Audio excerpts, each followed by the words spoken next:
House of Representatives moves to uncover causes of mass failure in 2025 UTME. Reps call for mandatory nationwide immunization against diphtheria.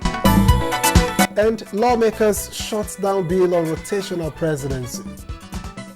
Always a pleasure to have you with us on You and Your Reps. I am Victor, as welcome.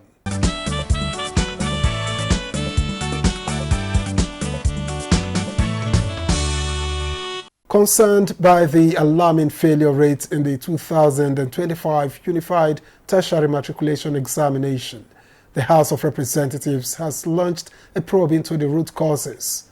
Lawmakers are also pushing for the establishment of computer-based test centers in all 774 local government areas to bridge the digital access gap and make future exams more inclusive. The votes and proceedings. By 11 o'clock Thursday morning, members had reconvened for plenary. It was the last plenary of the week, one that surprisingly recorded better attendance than that of Wednesday. Tension stirred as Representative Adewale Adebayo raised a motion condemning what he described as a trauma faced by candidates in the 2025 Joint Admission and Matriculations Board examination. The motion sparked passionate debate and led to far-reaching resolutions. Mandate the Committee on Appropriation to include the construction of computer-based test CBT center in all the 774 local governments across the country. I amend that it should be installed in all our various secondary schools, where most of these students are being taught. But I think this motion somehow should commend the registrar of JAMB. He came on national TV this month, was shedding tears for what happened, for the negligence.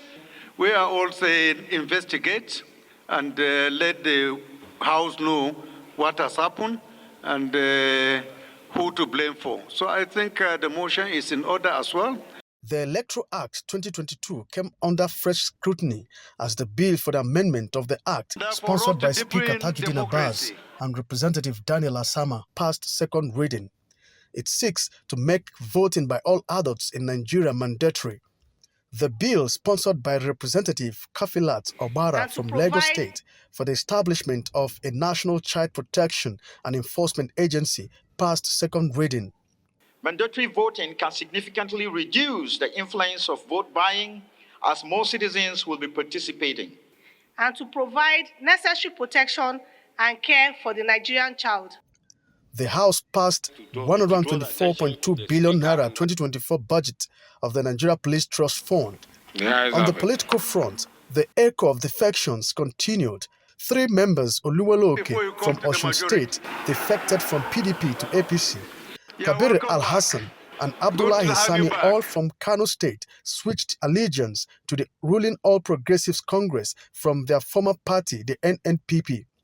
Their defection was witnessed by APC National Chairman Abdullahi Umar Ganduje in company of party stalwarts.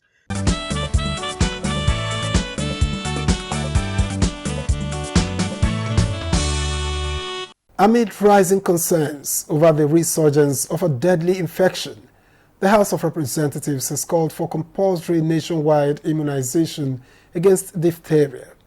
Now, the resolution followed a motion of urgent public importance raised by Representative Beatrice Lowry, prompting lawmakers to urge swift action to protect vulnerable populations and prevent further outbreaks. Refer to the Committee on Public Petitions. It was the second plenary of the week. Rising above the day's agenda was a growing national concern on diphtheria. Drawing the members' immediate focus, Representative Beatrice Lowry moved the motion he described as critical and deserving of swift, coordinated action to save lives. The outbreak's current resurgence poses significant threats to Nigeria, already overburdened public health system. That in Africa, nations such as Niger, Gabon, and Mauritania have reported outbreaks with only a handful of confirmed deaths due to effective vaccination coverage. Those against you say nay. There is have it. This motion is referred to the Committee on Health Institutions and Information and National Orientation for further legislative action. The House also called on authorities to intensify security for victims of attacks and displacement in Isa, Sabon Birni Federal Constituency of Sokoto State, moved by Representative Mohammed Bargaja. Members also resolved to investigate what they described as irregularities in the remittance of 2% surcharge on import of raw materials Research and Development Council by the Nigeria Customs Service and the Federal Ministry of Finance as provided by law. This followed a motion by Aliu Abdullahi. National Maintenance Agency, National Commission for Refugees to provide food and non-food items to the survival of the family of the deceased. To call on the Federal Ministry of Finance to ensure accurate calculation and immediate remittance of all areas. The North Central, South-South, Southwest, and Southeast Development Commission's amendment bills seeking to expand the number of directors were passed. The bill for an act to establish the National Vocational and Entrepreneurship Institute JOS, Plateau State, sponsored by Representative Daniel Asama Ago, passed second reading. Have a common purpose.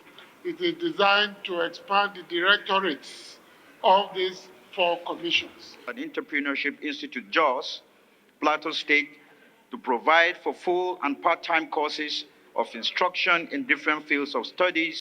The Counterfeit and Fake Drugs and Unwholesome Processed Food Amendment Bill passed first reading. Colleagues.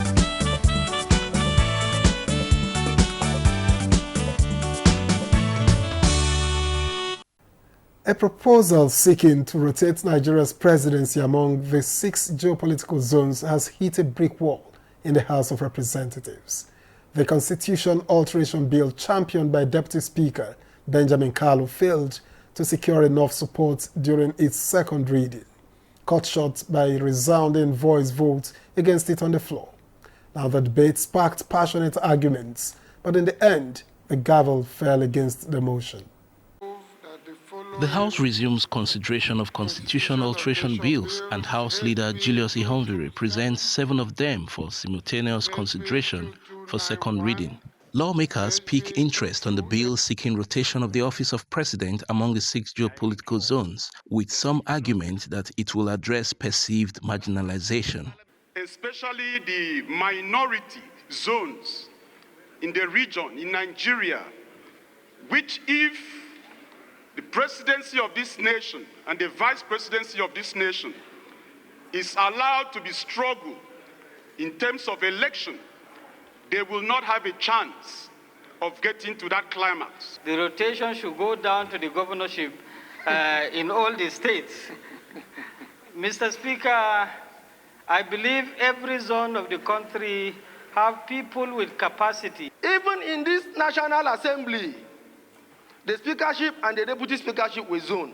And if this is entrenched in the Constitution, it will bring justice. Those opposed to the bill insist that it will be restrictive and promote sectionalism. If that geopolitical zone has its own shot, the next one will wait for about 48 years.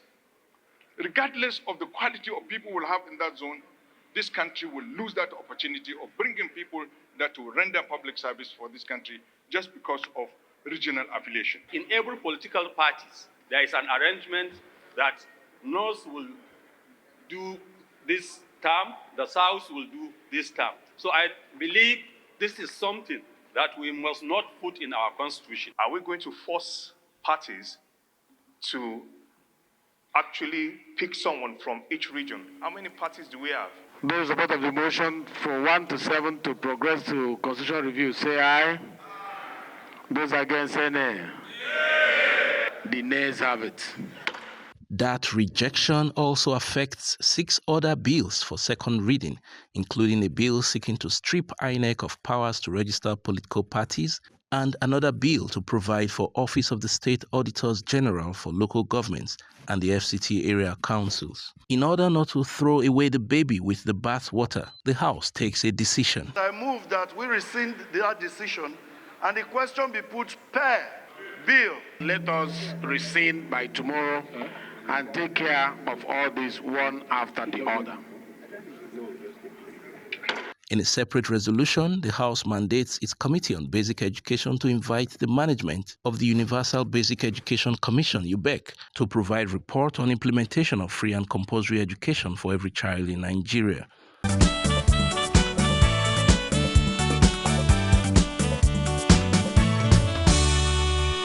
Also at plenary, lawmakers called on the federal government to bolster food security by promoting mechanized agriculture. The House urged the provision of farming equipment on lease to local farmers, aiming to boost productivity and reduce manual labor in the sector. The motion was moved by Aderemi Oseni, who represents Ibarakwa East, Ido Federal Constituency. If you look at the challenges that we are going through right now, especially how it borders the President of the Federal Republic of Nigeria, President Bola Ahmed Tinubu, in his renewed hope agenda that he has been consistently promoting through various media, you will discover that the issue of agriculture has been one of his major concerns. Why is he concentrating in the area of agriculture? He's concerned about challenges that has to do with food security in the country. This food security, the only way for us to be able to complement his efforts in that direction is for us as National Assembly members, as a parliamentarian, to see how we can give him that robust support that he requires by way of encouraging them as executive arm of government to provide mechanized system of agriculture in all the 744 local governments that we have across the country. Because when you look at all the local government, especially from where I came from, 50 to 55% of my local governments are farmers.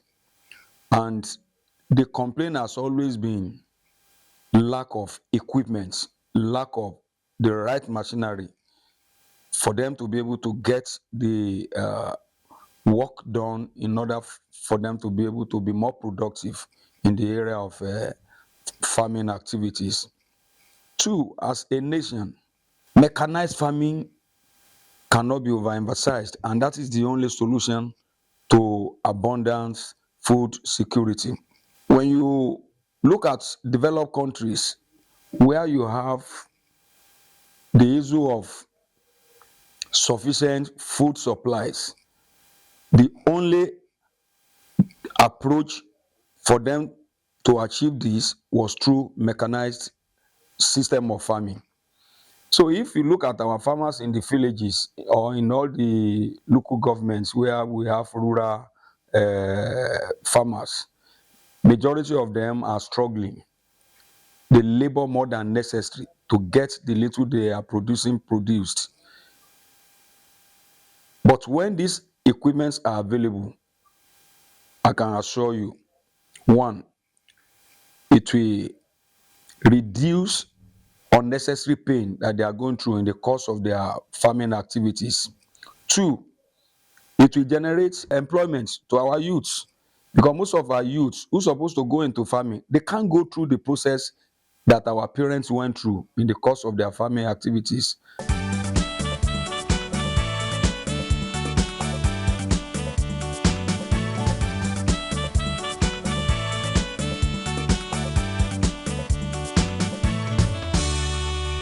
Hansard. It's a word that comes up often at the National Assembly, but not everyone knows what it means. To explain, we spoke with the chairman of the House Committee on Rules and Business, Francis Waive.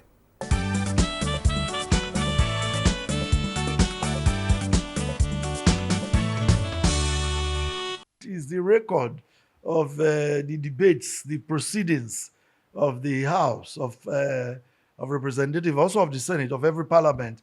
When you put all these records together over time, it's produced as a compendium, and you say that's the answer. In Nigeria, particularly in the House of Representatives, we have the votes and proceedings produced for each day sitting. By the time you put all this together into a published format where you can easily make reference, this is what you refer to as the answer, but we always have our votes and proceedings on a daily basis. Where we've had the challenges putting them together into a publication. But then you can say we have the answer since we have our votes and proceedings.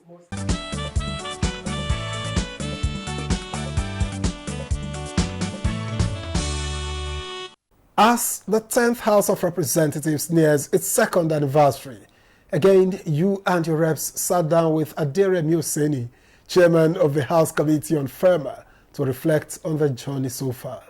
This 10th assembly is the best assembly in Nigeria as a nation.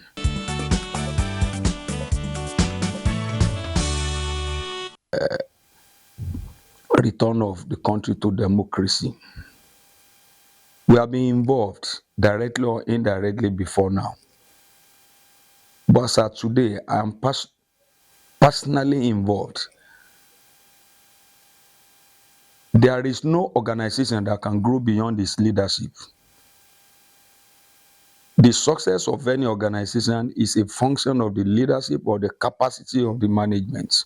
When you look at the leadership structure in the area of the committee in service delivery, I think almost every one of us in the National Assembly, that is the 10th National Assembly in the House, we are all happy with his leadership conduct, the way he works, the way he manages the members, and all the decisions that have been taken so far, at the House level. Two, when you look at our activities, unlike how it used to be, people used to call some House rubber stamp to the executives. But to me, this 10th Assembly, from what Mr. Speaker, who has been the leader of the Assembly, has done so far, so good, is a way of complementing the executive so that the entire country will be able to benefit in the dividends of democracy.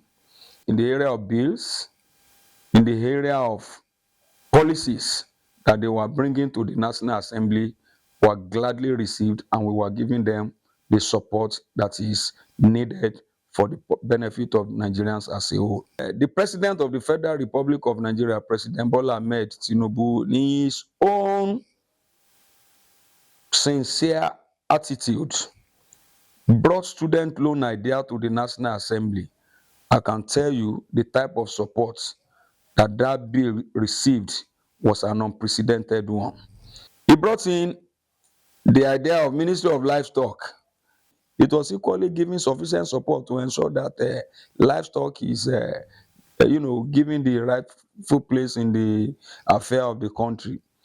Again, when you look at the issue of oil subsidy, when the oil subsidy that Mr. President took very bold steps that the oil subsidy needed to be removed, people thought the National Assembly would be standing as a barrier to stop that decision. Today, we may not, or we might have not gotten what we expect in the area of oil subsidy, but I can tell you, in the next few years to come, everyone as a Nigerian, you may not like the face of the Mr. President as of today, but I'm sure in the next few years to come, they will all be appreciating the decision that he has taken in the area of oil subsidy. Looking back, I cannot see, and I have never seen the type of the leadership that the Speaker and his team, that is the leadership of the National Assembly, are providing for us as a nation.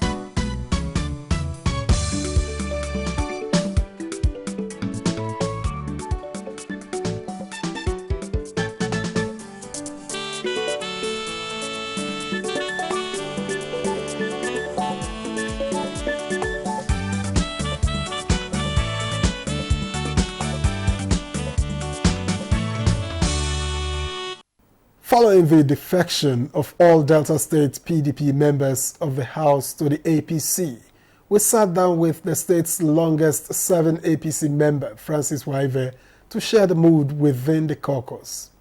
Delta State is an interesting piece of political chessboard going on right now. And I'm at the center of it, and I'm very, very pleased with what is happening at the moment. I used to be the only elected APC member of the House of Representatives from Delta State, both in the 9th and in the 10th Assembly. Then we had a honorable member from Ethiopia who decamped earlier in this 10th Assembly. Good enough, in the last few weeks, the entire state structure of the PDP have turned into the APC. I mean, from ward to local government, state, and everything. And I'm thrilled. Your question has to do with how it affects the House of Representatives, because before that I was a one-man caucus in the APC, you know, before becoming 2. But now we are 8 out of the 10 from Delta. We have got 7 new joining us. So we are now 8 members of the APC in the APC caucus of the House of Representatives. We have only 2 Labour remaining. We are hoping that they will join us in the next couple of weeks. We are lobbying them so that we have a one state, one party. Is good for our state, cooperation. I've always believed there's a difference between politics and governance. We're at the time of governance, and there need to be some level of talking across party lines to bring the dividend of democracy to our people.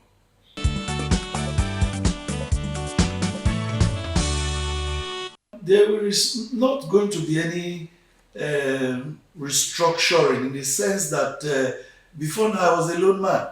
So if you call the leader of APC Delta State House of Representatives for a meeting, I show up. If you call all members of APC Delta State House of Representatives, I show up. That was what it was before. But now, if you call all APC members in the House, and you want to see all from Delta, 8 of us will show up. And if you want to ask for who is our leader, then we go back to our rules. Our rules deal with ranking, the number of times you've been here as an elected member. That's what happens. In the APC, we don't have any discrimination of who joined the party first or not. We don't have that discrimination. Everybody has equal right. So in this sense, Right Honorable Nicholas Mutu is the leader of the caucus. But because he's also the leader of the South in the House of Representatives, he has delegated the function to Honorable Victor Wonkolo, who was the PDP caucus leader. He delegated to him there.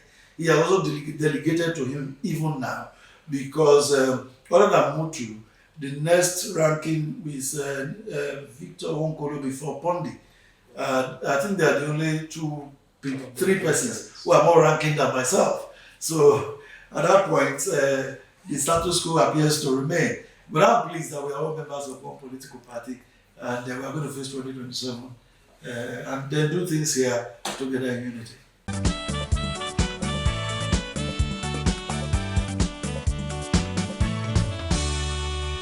And that's it for today's edition of You and Your Reps. Thanks for staying with us. I am Victor Azo. Take care, stay informed, and we'll catch you again soon.